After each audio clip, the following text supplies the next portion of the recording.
Merci Cyril, encore pour toute cette organisation. Très rapidement, avant de vous parler du marché plus spécifique de Miami et ce qu'il est en train de vivre depuis ce dernier semestre, même dernière année, on voulait vous faire une très rapide introduction de notre groupe.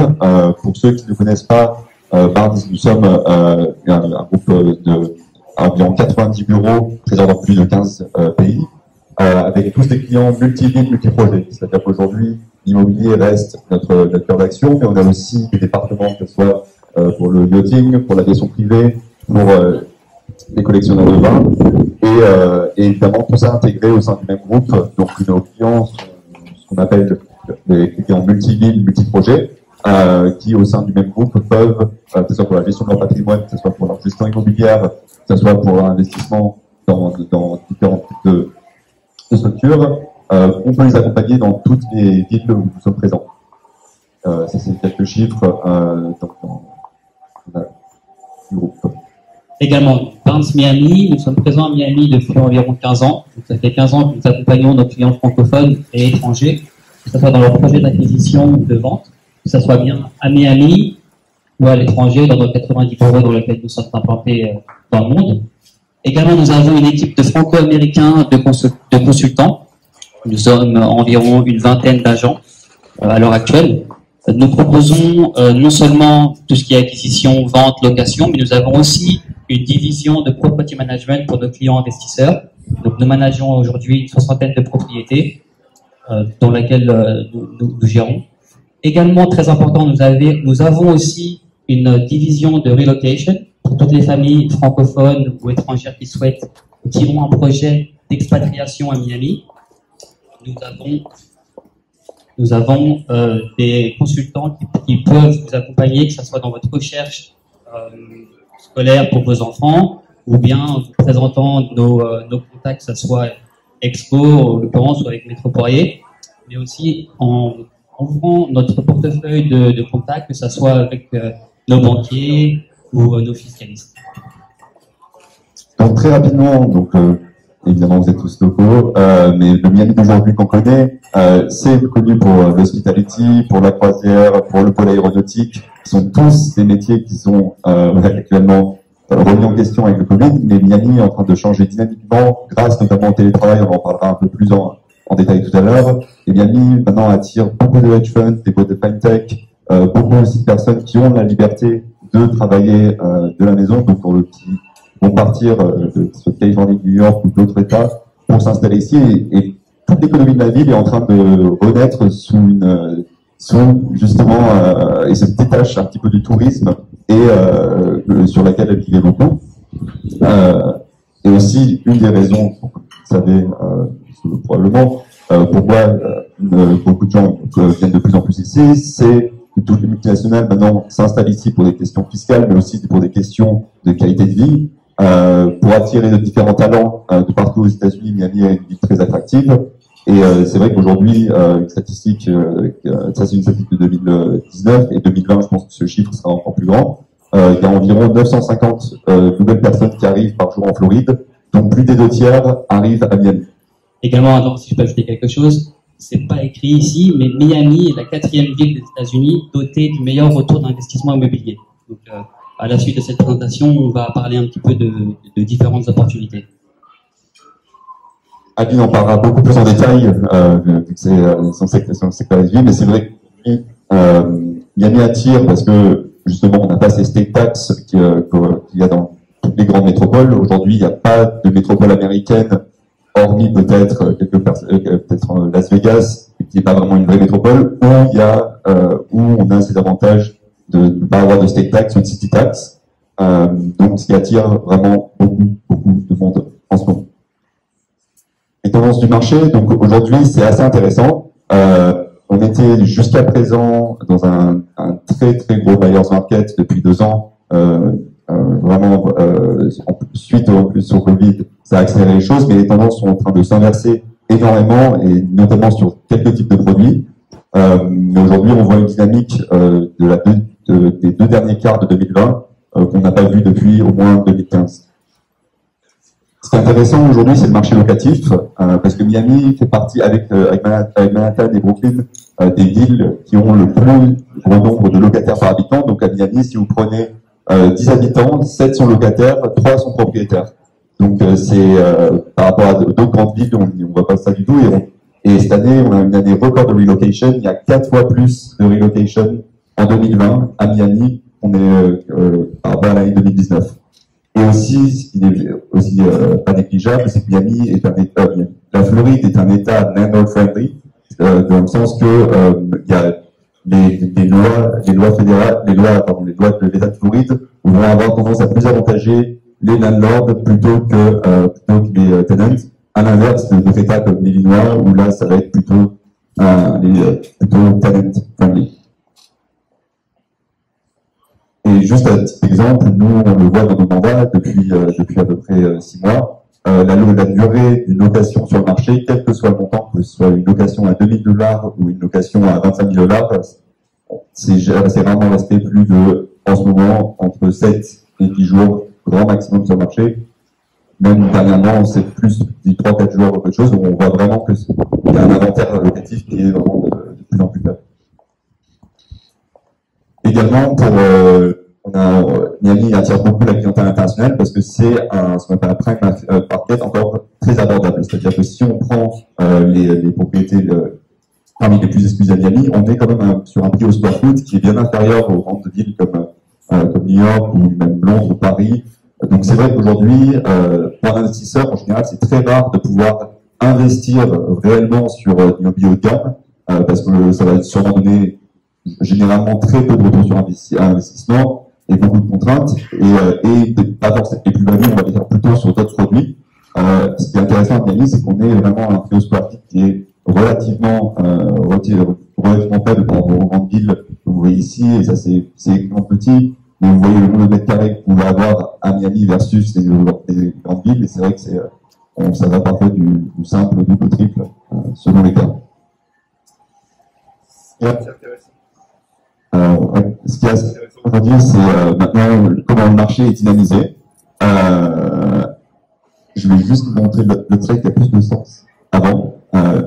Donc, jusqu'à présent, entre la vente de condos et la vente de maisons, c'était vraiment du 50-50. C'est-à-dire que au premier quart 2020, 50% c'était condos, 50% c'était maisons. Suite, évidemment, au Covid, il y a eu tout un intérêt de l'espace, du home office, vraiment de la recherche vraiment d'un grand espace versus être enfermé avec plusieurs personnes. Donc on a vu que vraiment le single family home au second quart était à 85% de toutes les transactions. Et même aujourd'hui, on voit que ça représente quasiment les 2/3 des ventes à Miami. Pareil, si on reprend l'inventaire aujourd'hui, on voit qu'aujourd'hui, par exemple, c'est écrit en petit, mais je vais vous le dire rapidement, les condos sont en moyenne en baisse entre 30 et 35% en termes de volume de vente, hormis l'ultra premium, donc tout ce qui est 5 millions et plus, qui aujourd'hui a plus de 12% d'augmentation par rapport à l'année dernière. Les maisons, c'est un peu l'inverse. Aujourd'hui, pour les maisons, on va dire de premier prix, c'est légèrement inférieur à l'année dernière. En revanche, pour tout ce qui est à partir d'1 million et plus, on est entre 20 et 30% d'augmentation par l'année dernière. Donc on voit vraiment que la typologie des biens recherchés change de plus en plus en direction des maisons. Pour reprendre ce slide, mais en revanche, ce qui est pas nouveau pour les condos, l'inventaire est très faible. Il est en train de baisser de plus en plus, plusieurs raisons. D'une part, parce que il y a des constructions qui vont pas être livrées. Les prochaines constructions vont être livrées en 2023. En moyenne, évidemment, il y a quelques petites boutiques qui vont être livrées, mais le plan gros des nouvelles constructions a déjà été livré. Donc l'inventaire va peu à peu être absorbé. C'est ça qui régule vraiment le marché, qui est vraiment un marché d'acheteurs. Un marché de vendeurs et un marché d'acheteurs. En moyenne, un marché de vendeurs, ça va être moins de 10 mois d'inventaire.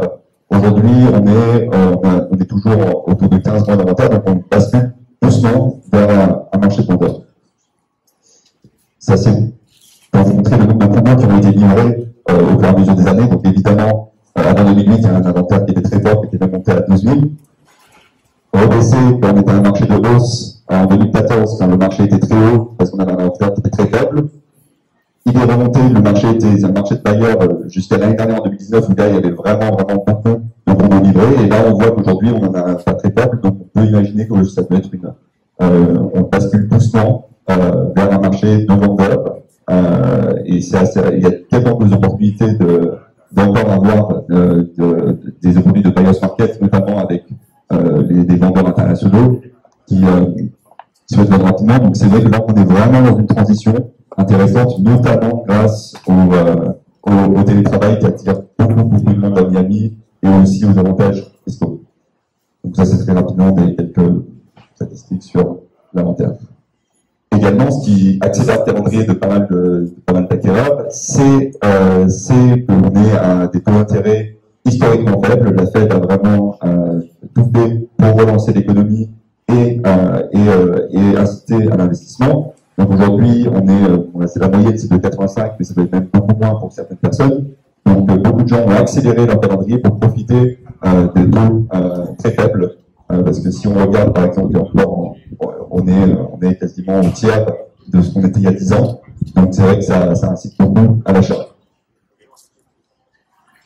Démographie, donc c'est très rapidement suivi, donc entre New York, la Californie et Jérusalem Nord-Est, la Floride est l'état numéro 1, où entre Miami, Florida, Palm Beach ou même Tampa, c'est l'état qui attire le plus de déménagements domestiques, donc avec énormément de comparaisons. Je sais pas si vous voulez dernière statistique sur les maisons, sur certains quartiers. Aujourd'hui, on voit dans des quartiers comme Coral Gables ou Pinecrest ou même Key qui ont écart, le nombre de cross-sell sur le marché des maisons atteint parfois des niveaux de 80, 76 ou même 280% par rapport à l'année dernière. Et l'inventaire est en train de vraiment baisser et on le voit pour des clients. On a eu l'exemple d'un client qui nous a appelé le premier jour pour visiter une maison dès qu'elle est sortie sur le marché. Il y avait 9 personnes qui attendaient devant, ce qu'on n'imaginait pas une minute il y a encore 2 ans de ça. Donc, on voit vraiment que l'inventaire est en train de s'essouffler, ce qui est une très bonne nouvelle si vous êtes propriétaire, évidemment. Ça, je sais pas si on pourra le mentionner plus tard. Ça, c'était, je pense que tout le monde connaît déjà la dynamique ici. J'imagine que pour les Cozy Coast, très rapidement, alors, je pense que la plupart d'entre nous connaissent aujourd'hui tout ce qui est closing costs, les frais d'acquisition, etc. Donc, on pourra parler plus en détail de cela à la fin de cette conférence, ou bien sûr dans les jours à venir. On vous a laissé nos cartes et nos informations sur chacune des tables. Donc, on va monter rapidement les quelques quartiers pour ceux qui... Donc voilà, donc aujourd'hui, comme je l'ai mentionné auparavant, Miami est la 4e ville des États-Unis dotée du meilleur retour sur investissement. Donc, cette période volatile est favorable toujours en termes de condos. C'est un buyer's market, c'est-à-dire qu'aujourd'hui, quand vous êtes acquéreur, vous pouvez bénéficier de baisses de prix temporaires et d'opportunités toujours plus négociables. Donc, nous allons voir plusieurs exemples aujourd'hui, sans vraiment passer beaucoup de temps sur chaque exemple, mais tout simplement pour vous montrer certaines opportunités dans différents quartiers. Alors, Downtown est en train de connaître un renouveau complet. Aujourd'hui, Downtown, il est possible de trouver une rentabilité pour nos investisseurs entre 6 à 7% net, en incluant bien sûr tout ce qui est frais d'agence, property tax et charges de copropriété. Également, pour environ $500 000, nous venons de vendre une propriété similaire au Marina Blue, $500 000, 2 chambres, vue panoramique sur la mer. Et aujourd'hui, les prix, encore une fois, sont très négociables dans ces secteurs parce que l'inventaire est toujours élevé, donc toujours un marché d'acquéreurs. Pour les condos, exactement. Pour les condos. Ce qu'on expliquait, c'est qu'aujourd'hui, les bonnes opportunités pour un vendeur, ça va être plutôt, si vous êtes propriétaire de maison, c'est le meilleur moment probablement de vendre aujourd'hui. Aujourd'hui, en tant qu'acquéreur, les très bonnes opportunités se font sur les condos parce qu'on a un marché qui est complètement différé entre les deux typologies de biens. Exactement. Donc aujourd'hui, si vous êtes acquéreur, aujourd'hui on a plus tendance à vous dire d'aller sur des condos. Pourquoi? Parce que la plupart des condos sont des internationaux et aujourd'hui la clientèle locale ou même domestique drague le marché et se dirige vraiment vers des maisons. Donc c'est c'est là où il y a vraiment quelque chose d'intéressant à faire sur ces fonds-là. Notamment aussi avec les taux de change, parce que beaucoup d'acheteurs sud-américains aujourd'hui ont vu leur monnaie complètement dévaluer. Donc même aujourd'hui, s'ils vendent à perte, ils peuvent s'y retrouver. Donc aujourd'hui, vous pouvez profiter un petit peu de ces mouvements, de mouvements monétaires pour négocier. Très rapidement. Ça, c'est quelque chose dans notre programme là aussi. Il y en a beaucoup moins qu'avant, mais aujourd'hui, il y a deux programmes qui sont à downtown. Il y a le programme Nativo, qui aujourd'hui est un programme qui autorise la location journalière. C'est assez intéressant parce qu'ils offrent soit un programme intégré avec le groupe, ou directement, vous-même avec votre gestionnaire, vous pouvez le faire. Et il y a la tour Aston Martin qui verra sa completion en 2023, qui est là aujourd'hui quasiment 400 résidences uniques directement à downtown, qui se vendent très bien.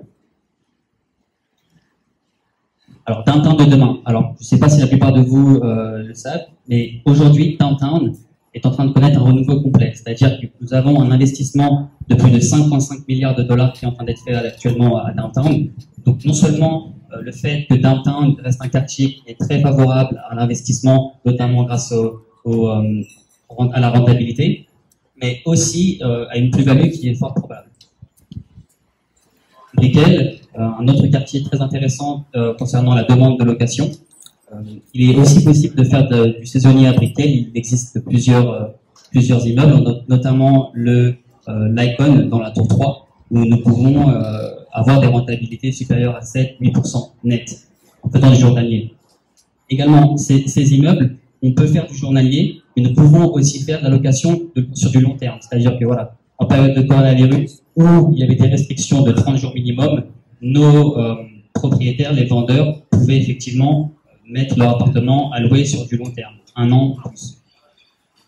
Donc, pour vous expliquer ce qui est intéressant du quartier de Brickell et Downtown, ce sont deux quartiers qui aujourd'hui ont baissé davantage, mais il y a quand même toujours un inventaire qui est très élevé. Les prix de l'immobilier ont relativement baissé depuis ces 2-3 dernières années. En revanche, les loyers n'ont pas baissé d'un centime, au contraire, ils ont augmenté. Donc c'est assez intéressant parce que le gap est très intéressant. Parce que si vous voulez, la courbe des prix prix d'achat et des prix locatifs, elle est ici inversée. Donc en fait, juste le fait aujourd'hui, vous pouvez sécuriser un appartement aujourd'hui qu'ils vendraient dans les, là on en a cité un tout à l'heure, mais même aujourd'hui, à la cité de 250 000, vous pouvez avoir un appartement qui peut se louer au-dessus de 2 000 $ par mois avec des HOA en dessous de 400, donc ce qui est relativement intéressant. Également, Adam, si tu me permets, est-ce que tu peux retourner là? Pour vous donner un exemple concret, aujourd'hui, à l'Icon, vous pouvez acquérir un appartement studio entre 300 et 350 000 $ qui vous rapporte annuellement entre 40 à 45 000 $. Donc on parle encore une fois de entre 7 à 8% si vous souhaitez manager votre appartement vous-même ou bien passer par un intermédiaire. Rapidement, il y a deux autres à Brickell. Vous avez la Taïwan qui vient juste d'être complétée et une résidence qui a été faite par un très grand promoteur qui est notamment le propriétaire de groupe Aman, qui a remis l'esprit un peu de Aman une tour juste en face de Key Biscayne. On en parlera plus en détail évidemment.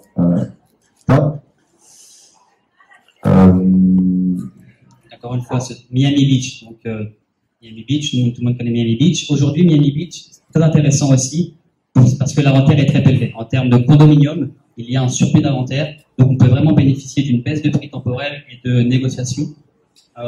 Pour vous donner un exemple concret, aujourd'hui, avec un achat à 270 000 $ dans un appartement, une chambre, Art déco, on se trouve plus ou moins 5,5%, 6% de rentabilité nette.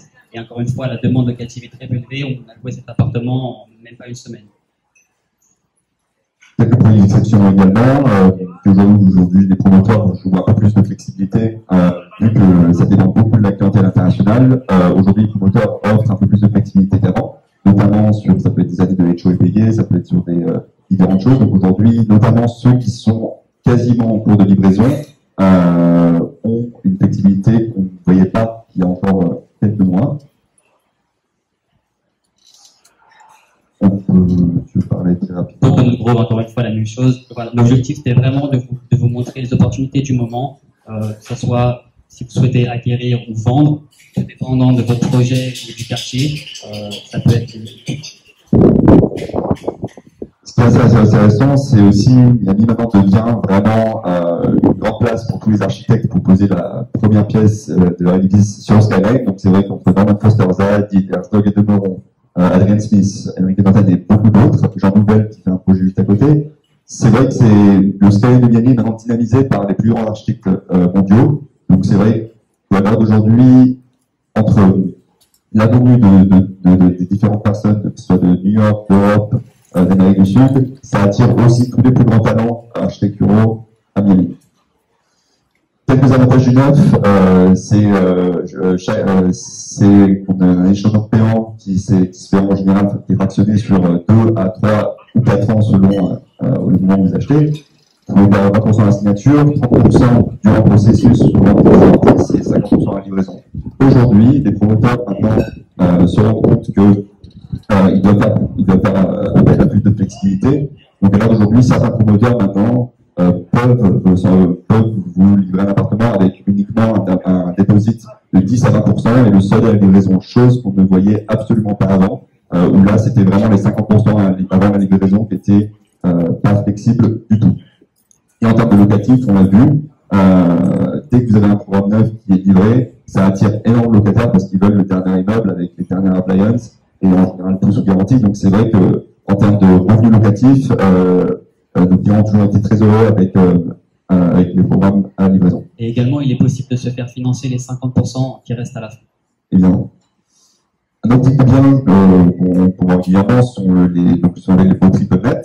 Ça, c'est bon. Aujourd'hui, avec le Covid, c'est peut-être en train de peu changer parce que le retail va être davantage impacté. Mais pour les commerces essentiels comme un Starbucks ou un Walgreens ou qui reste, qui ne dépend vraiment Covid ou pas Covid, les gens doivent s'y rendre. C'est assez intéressant parce que ça a été beau traditionnellement de 10, 15, 25 ans.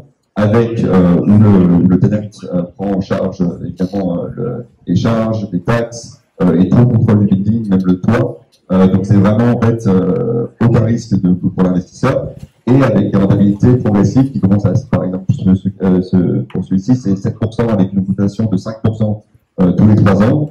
Et en fait, ce qui est bien, c'est que c'est des groupes, c'est corporate guarantee. Qu'est-ce que ça veut dire?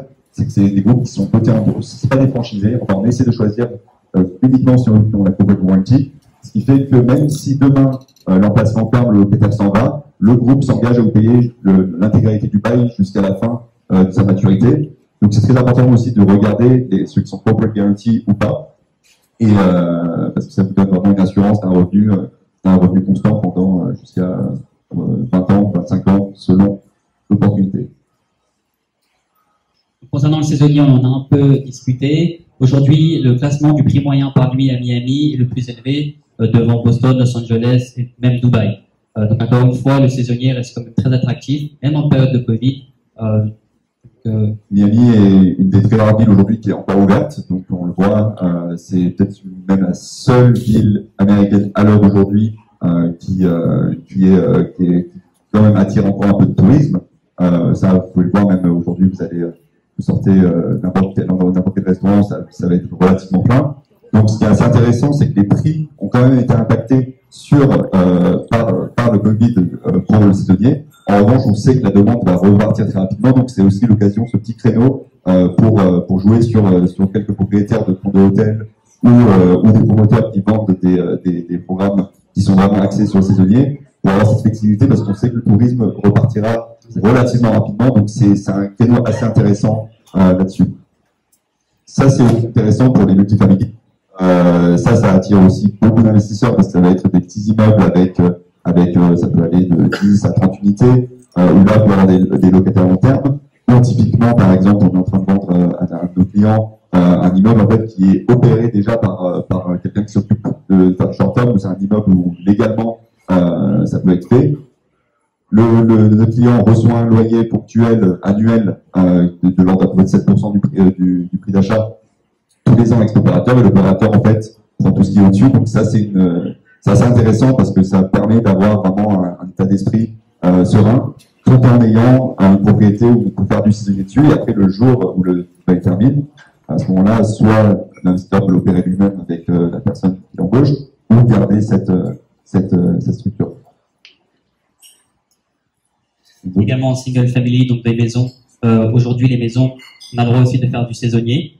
Donc c'est encore une fois un exemple ici. Et on pourra effectivement rentrer plus en détail. Je pense que on arrive à temps, mais on pourra effectivement parler plus en détail de chaque produit ici qu'on a pu présenter.